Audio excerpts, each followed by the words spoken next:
U.S. President Donald Trump's plan to impose a 25% tariff on vehicle imports took over day 5 of Canada's election campaign. And our response to these latest tariffs is to fight, is to protect, and to build. My message to President Trump is knock it off. Stop attacking America's friends. Start trading so that we can once again become richer, stronger, and more secure. We need to send a clear message, all political leaders, that together, all of us denounce the illegal attacks on our country. All of us together want Canada to win.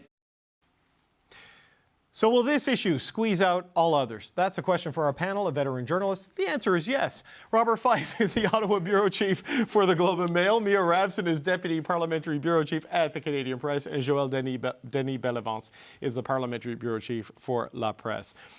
Mia, this was an election largely about Donald Trump, and now seems to be an election entirely about Donald Trump. I mean, what do you think this has done in terms of resetting the focus and tone of this campaign? Well, I think if you look at today, just today, Mark Carney started this day on the defense because he made a mistake yesterday in Quebec, and he made a mistake a few days ago about a Quebec candidate, and he'd had to apologize to her, and that was the story.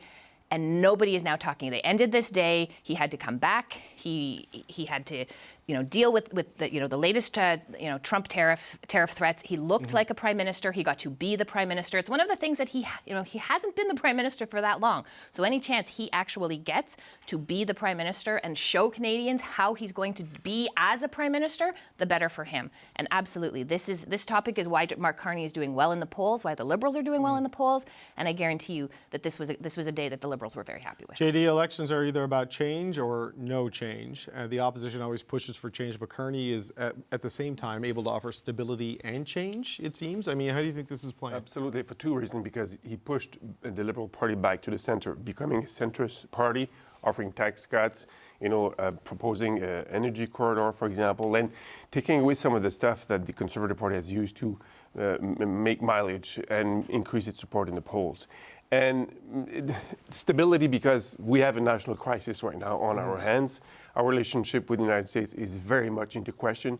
And Mr. Carney is trying to, I would say, put forward an agenda that will help Canada try to make some distance between Canada and the United States, be less dependent on the United States on many fronts, on the economic front, security fronts, and defense front, and trying to forge alliance with the reliable allies. And that's, a discourse, a speech that I think he's making with, more powerful as the time goes by and as he gets more comfortable as a politician now. Bob, how do you see it? Well, I think the Liberals have been faster on their feet than the Conservatives in dealing with Donald Trump.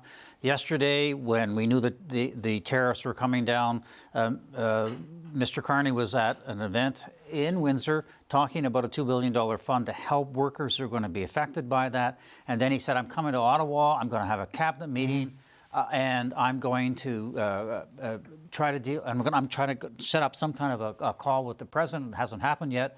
But it showed a man in action trying to deal with what everybody is deeply concerned about.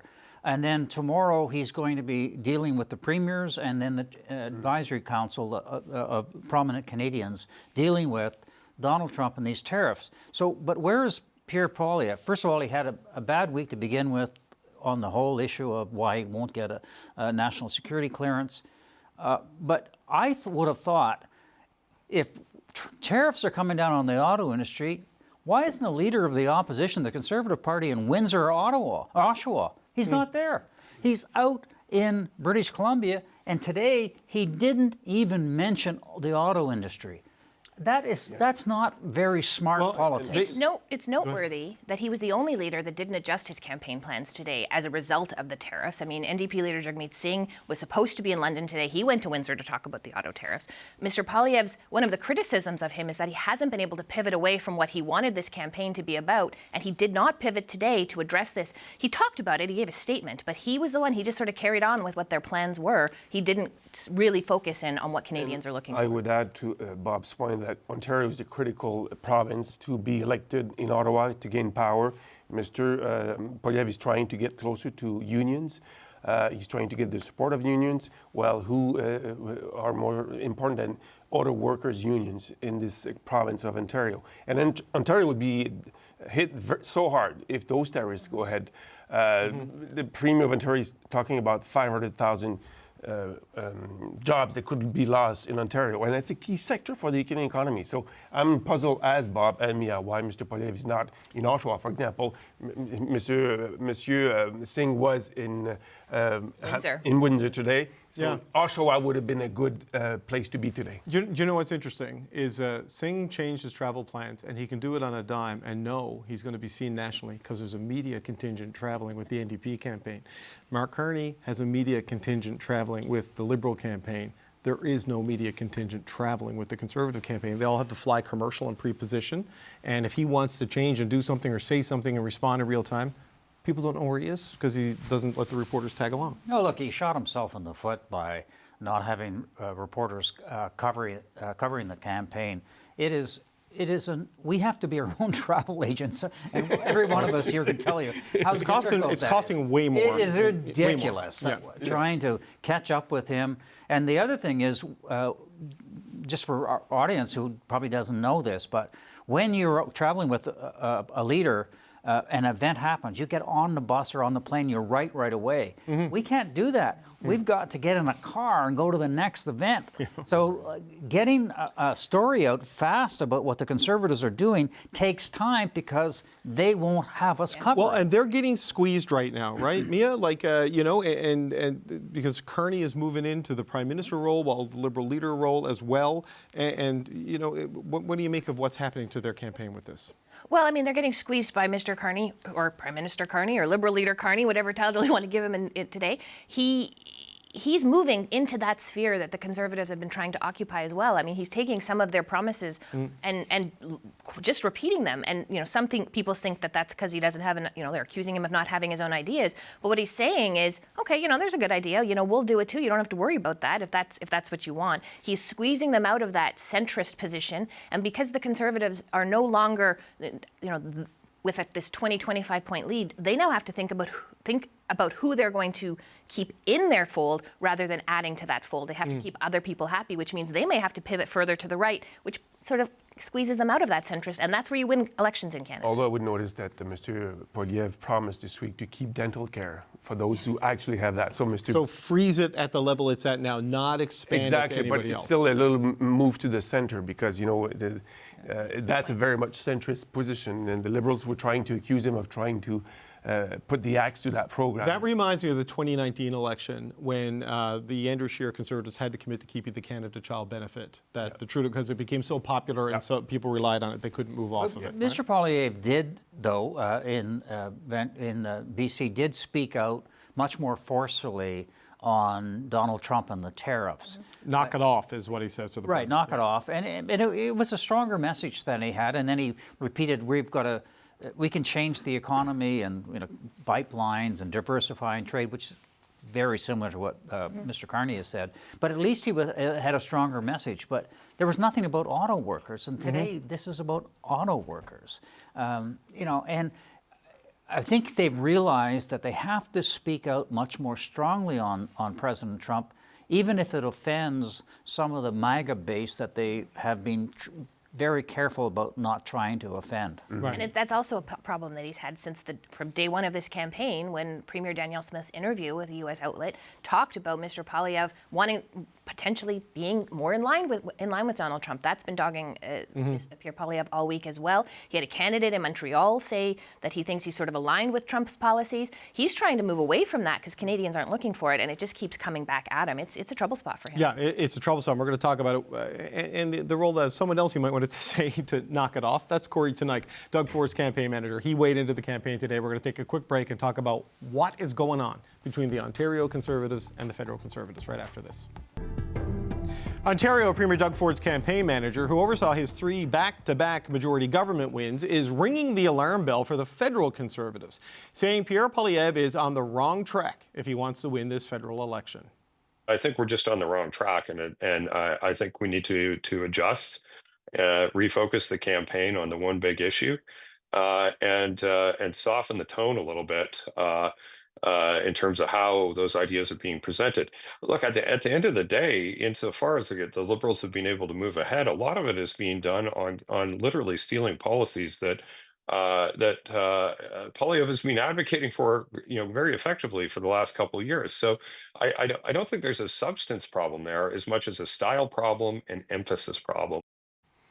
Okay, our panel of veteran journalists is back. Joël-Denis, Bellavance, Rabson, and Bob Fife. Bob, the Corey Tonight I knew was a federal conservative. This today is quite the move, and also a poll coming out from the campaign research, Nick Kouvalos, who does the data for Doug Ford, that's got the Liberals up 15 points. Like, we're talking 90-seat territory in Ontario. What do you make of this intrusion into the race here? Well, Corey got on a gas truck, and he drove it up to Tory headquarters. And he got out, and he sprayed the gas all over, lit a match, and walked away. Kaboom! Look, this is a devastating thing for the Conservatives because elections are won in Ontario. Yep. Quebec often decides on whether there's going to be a majority or minority government, yep. But elections are decided in Ontario. When you have a very popular premier, Doug Ford, who's won another big majority government, 3 in a row, which Mr. Tonight was responsible for winning, and he comes out and basically says, these guys are losing, they don't know how to pivot, and you've got the same, by the way, you also have the Premier talking about how great Mark Carney is. That was as close to an endorsement as you're going to get from Doug Ford, I thought, they are in deep trouble in Ontario because they can't now count on those conservative members of the legislature, provincial Conservatives, working with them on their campaigns because Corey's basically said they're toast. Mia, this is quite the thing to see. And, we saw the big campaign rallies in the first week, 4,000 plus in Hamilton. And you see Ian Brody, Stephen Harper's former chief of staff, saying, well, if you've never been on a campaign, I'm sure crowd size looks important to you. I mean, what's going on in the Conservative universe? I mean, it is not unimportant that Pierre Poilievre is still able to fill a room with several thousand people. There are still, a lot of people in Canada are supporting his campaign. I think that the numbers that are coming out of Ontario right now and those poll numbers are holding, I mean, those are devastating for them. You cannot win an election in Canada if you can't win in Ontario. It's just, we used to think you couldn't do it without winning Quebec. Stephen Harper proved in 2011 that you didn't have to win Quebec to win a majority government. But you can't do it without Ontario. There's too many seats. It is too important. You've seen, Mr. Poilievre campaigned, I think, about half of the first week. He's been in Ontario. He's coming back to Ontario, I believe, in the coming days. You're going to see him campaigning here a lot because it matters. It's where he needs to campaign. And the fact that they're also now fighting with people that they should be getting along with is not a great sign. I've often said you hear a lot from politicians who are fighting when things aren't going well. When things are going well, everyone's happy, everyone's quiet, everybody falls in line. They're not falling in line right now. There's an interesting thing that happens with this, though, JD, in that Jagmeet Singh, the first couple of days of the campaign, faced a lot of questions about the polls and what's going to happen to you. Pierre Poilievre didn't. Now he is. Right? The last time I saw a 25-point lead disappear like this, the Atlanta Falcons went into halftime of the Super Bowl up 28-3. And then Tom Brady won the Super Bowl. Like, he is being asked, you're collapsing. Why? You've got Canada problems. What's going on? It has opened up this world of narrative that Conservatives do not need. Exactly. It's too early to write Mr. Poilievre off. There's still some time to go. And the crowds are big. It's devoted Conservatives who, will go anywhere to fight the campaign that Mr. Poilievre is fighting. But meanwhile, it does not matter to me how big are the crowd for Mr. Carney, because in their living room, Canadians are thinking about what's the real issue of this election campaign. And they're focused on the future of Canada's relationship with the United States. And to them, they're making their mind accordingly. And who's best able to face Mr. Trump? And what Mr. Tonight said to me, in French, we would say it's le baiser de la mort, the kiss of death. I would say. That resembles that, because I'm sure that Mr. Tory Knight has a lot of people who trust him, follows him because of his experience in success in winning election campaigns. And winning Ontario is a critical, we've said it many times around this table, is a critical point. You don't win Ontario, you stay on the opposition benches. But, you know, Corey has to be very careful walking across the street because he could be a hit and run with Jenny Byrne right in the car. I mean, this is really serious stuff here. It's worth noting, though, that it's not just about them saying the polls aren't doing well. If the Ontario Conservative Party is walking away or sitting on the sidelines, that's volunteers, that's money, that's staff, that's organization, that's logistics. These are all things. Campaigns rely on each other at both levels to sort of cooperate. And David, they don't have that, that's hard. One point to make is that I did not expect that kind of infighting to happen so early in the campaign. We're week one. It's week one. Exactly. Right? It happens maybe. Well, and the thing is, David, is next week is April 2nd week of tariffs. Liberation Day, so as they call it. In a way, it's going to be very difficult for Mr. Poilievre to get any oxygen because it's going to be the focus on Mr. Carney and how he deals. As he said, he's going to tell Canadians what kind of response he's going to have to those tariffs. So could be another lost week for him. So at the end, it's going to be to come up to can he do a home run or knock him out during the debates, which are pretty crucial. Yeah. So Sean Speer, who used to be a policy advisor in Stephen Harper's office, tweeted out, the Ford folks have won 3 elections, but they shouldn't be too boastful. On virtually every policy file, they're heading up Kathleen Wynne's 4th term in office. So That's an ideological fight. Well, it's not containing. Yeah, it's not containing, right? Within the Tory family. So we just have to prove that they're not. But that's part of the reason is why, like Mr. Poilievre became leader in 2022. He only talked to Mr. Ford in February 27th.